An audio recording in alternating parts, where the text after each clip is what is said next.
Injustice 2.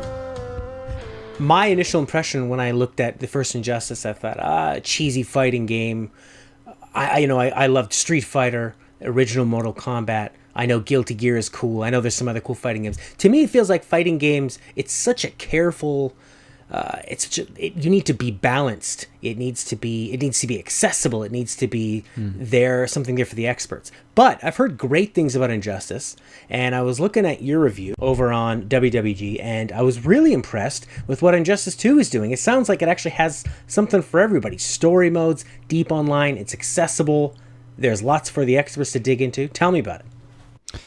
Yeah, and that's really a line that I said that it was all things to all people, and I wrote that because I was kind of like in the moment, like just nailing out my intro, and I said that, and I was going to erase it because I thought it was just a little too hyperbolic, and I was like, you know what, it does have pretty much everything that anybody coming to this game with any interest whatsoever would probably be looking for. I mean, if you're a hardcore DC Comics fan and you just know, like, this is a huge fighting game featuring all my favorite heroes and villains.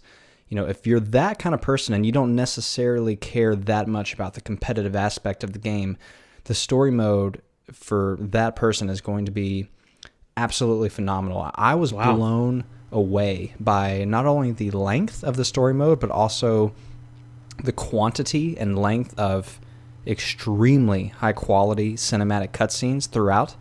I mean, there's like a movie's worth of DC's action to watch through the campaign. It was stunning. Wow. And it's some of the best and highest production value I've ever seen in a video game. The facial animations are just on a whole different level. I mean, they are up there with what Naughty Dog is doing with Uncharted 4. Some especially Harley Quinn. I don't know if they had like a mocap performer that they were capturing for her face, or if the animators assigned to her were just particularly on point, but her face throughout the entire game is so believably human, it's scary sometimes. Well, she's such an iconic character.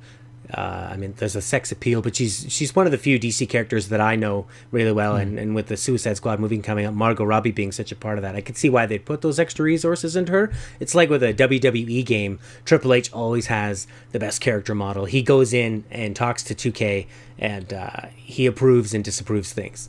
So his character model will look leagues better than everybody else. But it wasn't so much that she looked way better than everybody. I mean, everybody looked really, really good. But hers especially were full of humor and charm and fear and like vulnerability.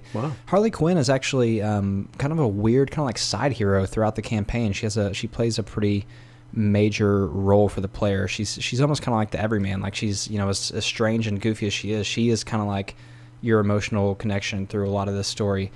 So it was really neat to see. And there's, in true comic book fashion, it's almost impossible to follow because so many different things happen with so many characters. And they, in my review, I said that I almost felt like there were a lot of inside jokes and kind of tips of the hat that I just wasn't catching on to because I'm not familiar with all of these characters' multiple stories throughout their multiple timelines in this multiverse. There's a lot of lore to get lost in there, and I did get lost in it, but for people who are very well versed, it's going to be, I've been hanging out on GAF and on other forums and, game FAQs and even in comment sections, like listening to what people are saying about this campaign, and the comic book nerds are just losing their minds because there's so many. It's absolutely not canon. There too many crazy things happen. But Injustice has kind of formed its own canon at this point, and what they do with these characters and their stories is pretty mind-blowing and shocking. It definitely has some huge, shocking moments. There are deaths. Wow. And that's like Tom Taylor, who's been writing the Injustice 2 comics leading up to the game's release. He's been killing off people left and right. I mean, they are not shy about taking one of your favorite heroes or villains and just offing them for in service of power of the story. Wow. So it's a really emotional, engaging, action-packed superhero romp through that campaign, and there's actually a couple endings depending on some choices you make. They are significantly different, so there's some replay value there. For the single-player story, Is it like your traditional fighting game where every character has their own sort of single player campaign to get through with a different ending, or is there sort of one main story and then you're taking control of different characters throughout? Yeah, it's actually the latter. The latter one. There's one main story and there's one main thing happening, and there's like three main protagonists that it kind of keeps coming back to. But you do make very significant choices at certain points of the story.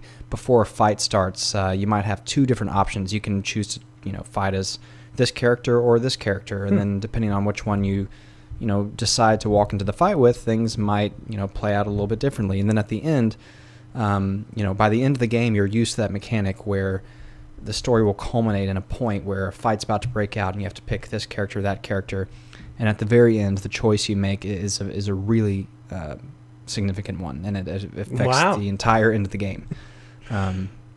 So yeah, there's definitely, just for the story mode and the campaign, there's a lot of replay value there, and that's all this is we haven't even touched on the multiplayer, which honestly I could talk about it all day long, but it Sure. really is enough to say that it's just a very deep and it's an accessible fighting system in that you can button mash and you will look like you're doing awesome stuff. Most of the combos start by pressing square or X, depending on what controller you're using, and you can just kind of fart around with the face buttons, and you'll look like you're doing cool stuff, and you can maybe memorize one or two of their special moves like you would a Hadouken in Street Fighter, and you can get by. But for the people who really, like me, who really want to buckle down and learn how to chain together combos and do the juggles and link combos into super moves and stuff like that, it's definitely one of those games where the community is already memorizing frames and taking advantage of certain animations to link things that probably the developers didn't even know was possible. And Right. The community online has been humbling. I thought I was doing Right. really, really well until I decided to spend all night fighting online. So there's the skill ceiling is extremely high. I will say that. So it's not prohibitive. You can jump in at any skill level and have a ton of fun and look really cool and feel powerful. But if you want to get competitive, no network problems at all going on. The netcode's rock solid. I was testing it before there were a ton of people online. I actually haven't played a lot online post-launch. So I don't know. I haven't read anything about any network issues.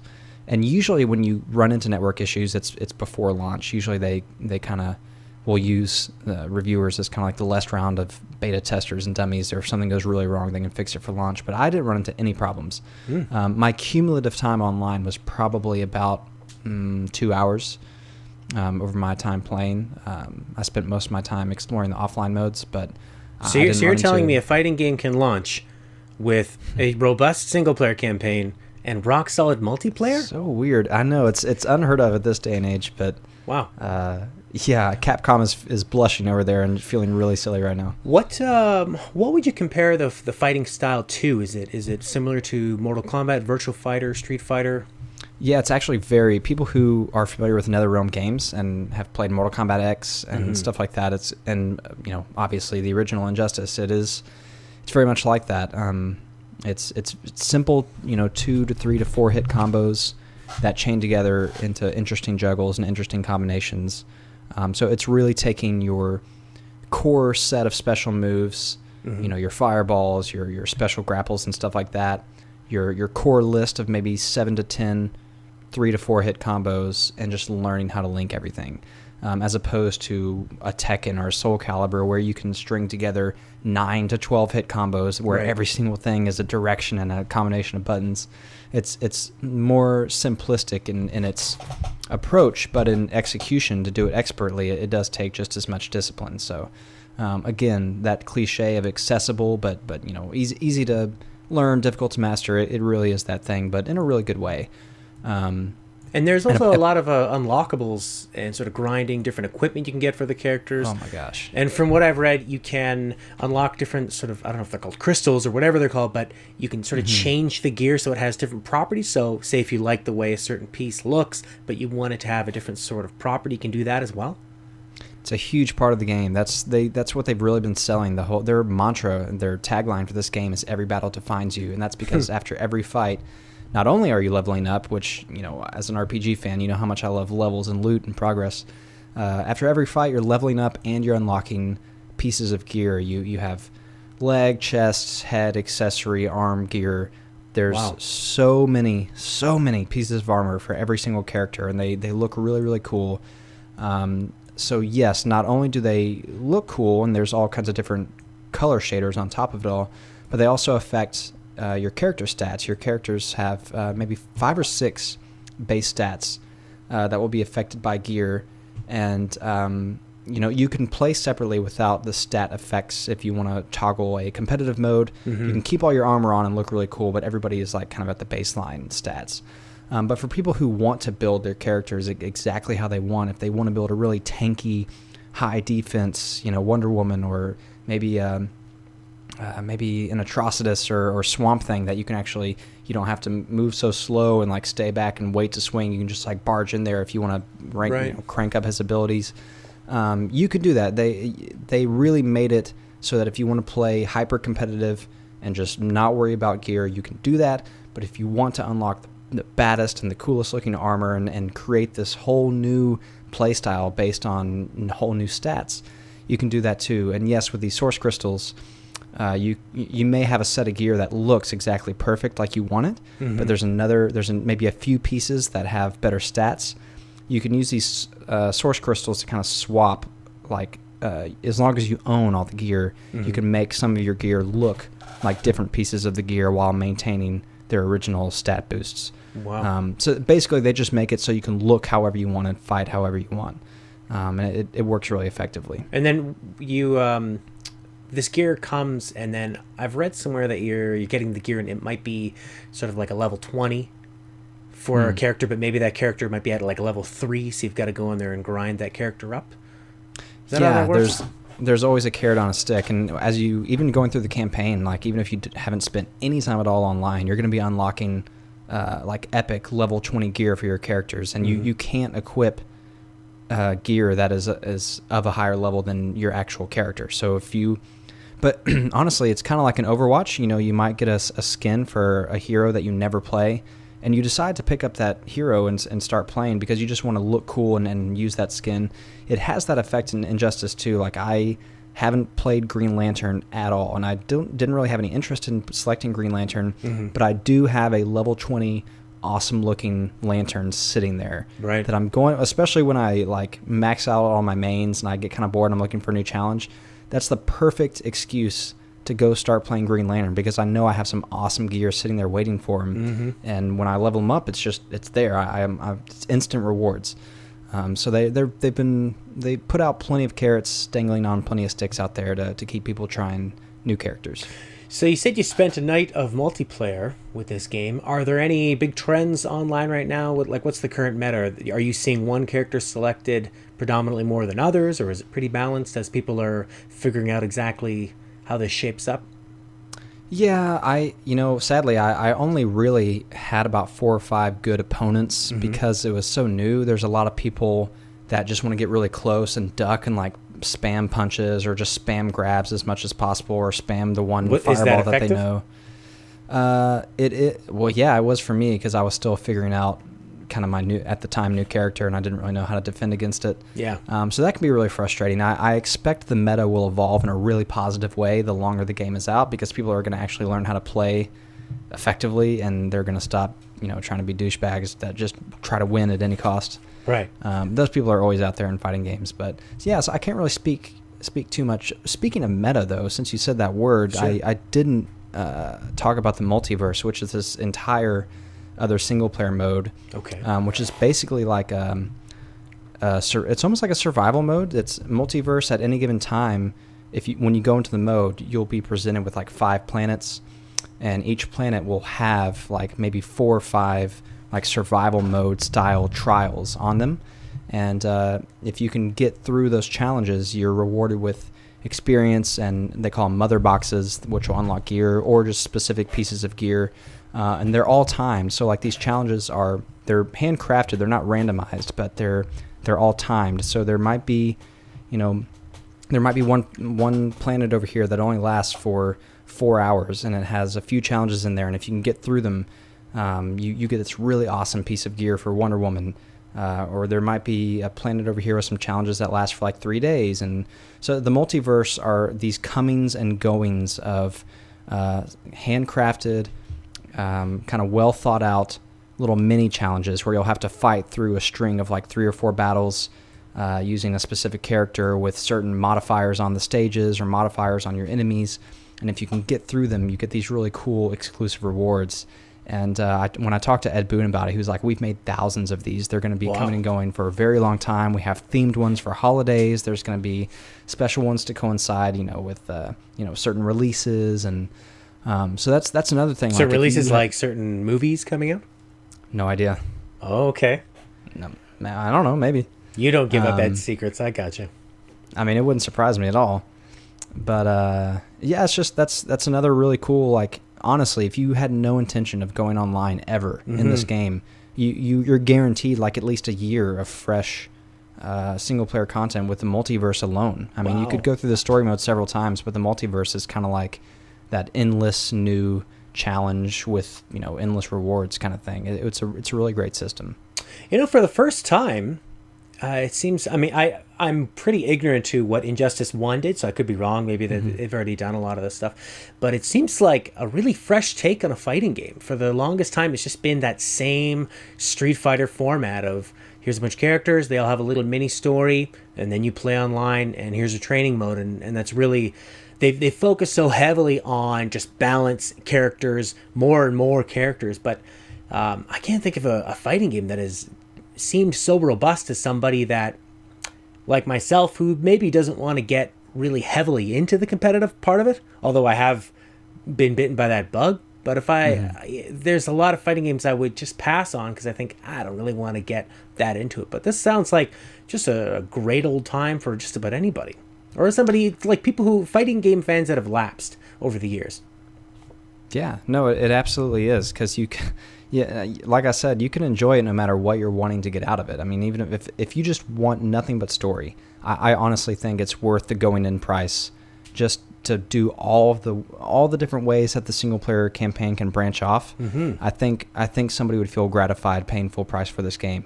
Once it sinks its hooks in and you really start to love a few characters, you have this multiverse of like endless, kind of curated trials that you can work through whenever you want. Hop in and hop out. If you fail, no big deal. And if you succeed, you're getting really cool exclusive stuff that, even the hyper competitive online people, maybe they're not getting some of this stuff. Right. Take that. There's incentives there for everybody. It did end up being kind of all things to all people. And to your point, I saw a lot of outlets, maybe Eurogamer or Game Informer. There's a few different people who said something to the effect of, this is how you release a fighting game. Other companies, please take note. Like, this is a full, worthwhile fighting game release. This is what we want at launch. Like, this is the full experience. It's strange that it's so rare that it's taken us this much by surprise, but it's been a really pleasant surprise. And what did you give this?